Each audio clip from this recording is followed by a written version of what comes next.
Brought to you by Agilus Diagnostics. Health test की बात आती है तो मैं भरोसा करता हूँ India's largest diagnostics company Agilus diagnostics. खुद को टेस्ट करते रहो।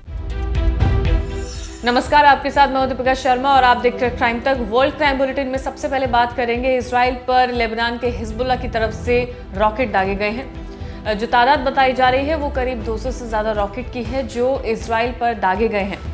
इसके अलावा इजरायली सेना ने कहा है कि तेल अवीव के पास कई घर तबाह हो गए हैं, जबकि कई घरों में आग की लपटें देखी जा सकती हैं। हिजबुल्लाह के हमले से एक दिन पहले बेरूत में इजराइल ने बड़ा हवाई हमला किया था। इसमें करीब 30 लोग मारे गए थे। इजराइल ने हिजबुल्लाह के नियंत्रण में आने वाले कई और शहरों पर भी हमला किया। यहाँ पिछले 2 हफ्तों में काफ़ी ज़्यादा बमबारी तेज़ देखी गई है। इसके अलावा हिजबुल्लाह ने बेरूत पर हमलों का जवाब तेल अवीव को निशाना बनाकर देने की कसम खाई थी। हिजबुल्लाह ने कहा कि उसने तेल अवीव और उसके आसपास के 2 सैन्य ठिकानों पर सटीक मिसाइलें दागी हैं। पुलिस ने कहा कि तेल अवीव के पूर्वी हिस्सों में कई इलाकों में कई जगहों पर रॉकेट गिरे हैं। कई लोगों को मामूली चोटें भी आई हैं। आईडीएफ ने कहा कि पड़ोस पर सीधे हमला करने से घरों में आग लग गई, यानी कि जो मिसाइल से जो हमला हुआ है उससे घरों को टारगेट बनाया गया है। कई घर तबाह हुए हैं, कई लोगों की इसमें जान गई है। 200 से ज़्यादा ये मिसाइल्स इजराइल की ओर दागी गई हैं। और अगली खबर, अमेरिका में रिश्वत के मामले में अडानी ग्रुप की मुश्किलें और ज़्यादा बढ़ती हुई नजर आ रही हैं। अब हाल ही में बांग्लादेश की तरफ से भी एक खबर सामने आई है। बांग्लादेश में शेख हसीना के पीएम रहते अडानी ग्रुप के साथ हुए पावर एग्रीमेंट की जांच के लिए एक एजेंसी गठित करने की सिफारिश की गई है। अंतरिम सरकार की तरफ से गठित समिति ने इस एजेंसी के गठन की सिफारिश की है। साथ ही शेख हसीना के पीएम रहते हुए 6 बड़े एनर्जी और पावर एग्रीमेंट की जांच की भी मांग की गई है।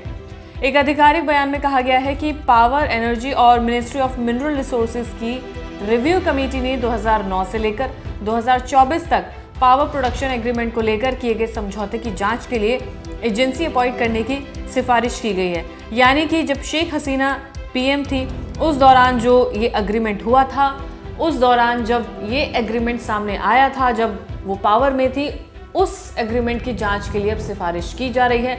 लगातार इसमें कई मुश्किलें भी बढ़ती हुई नजर आ रही हैं, लगातार कई रिपोर्ट्स भी सामने आ रही हैं। लेकिन अब जो लेटेस्ट अपडेट आया है वो ये आया है कि जो एग्रीमेंट शेख हसीना जब पीएम थी उस वक्त जो हुआ था उसकी जांच की सिफारिश की गई है। और अगली खबर, रूस यूक्रेन की जंग के बीच में लगातार 1,15,000 सैनिकों से लेकर 1,60,000 सैनिकों की मारे जाने की रिपोर्ट सामने है।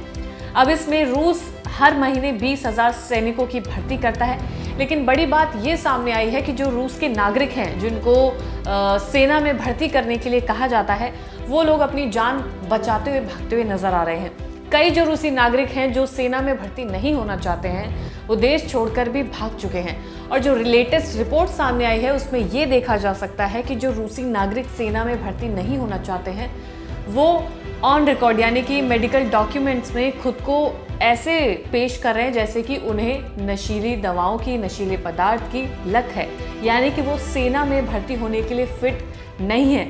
तो ये तमाम चीज़ें रशिया से सामने आई हैं जहाँ पर लोग सेना में भर्ती ना हो सके, उनकी जान बच सके, इसलिए तमाम तरीके के पैंतरे अपना रहे हैं और जिससे देखा जा सकता है कि वो सेना में फिट नहीं है। रूसी सेना ने कुछ नियमों में सख्ती भी दिखाई है जिसमें देश ही नहीं बल्कि विदेश में भी रह रहे रूसी नागरिकों को सेना में भर्ती के लिए कोशिशें की हैं। सिर्फ आम नागरिक ही नहीं बल्कि जेलों में बंद जो कैदी हैं उनको भी सेना में भर्ती करने के लिए ड्राफ्ट दिया गया है। कई चीज़ें इसमें लगातार चल रही है, लेकिन जो नागरिक है, जो आम पब्लिक है, वो सेना में भर्ती होने से बच रही है और ऐसे फ्रॉड मेडिकल सर्टिफिकेट बनवा रही है।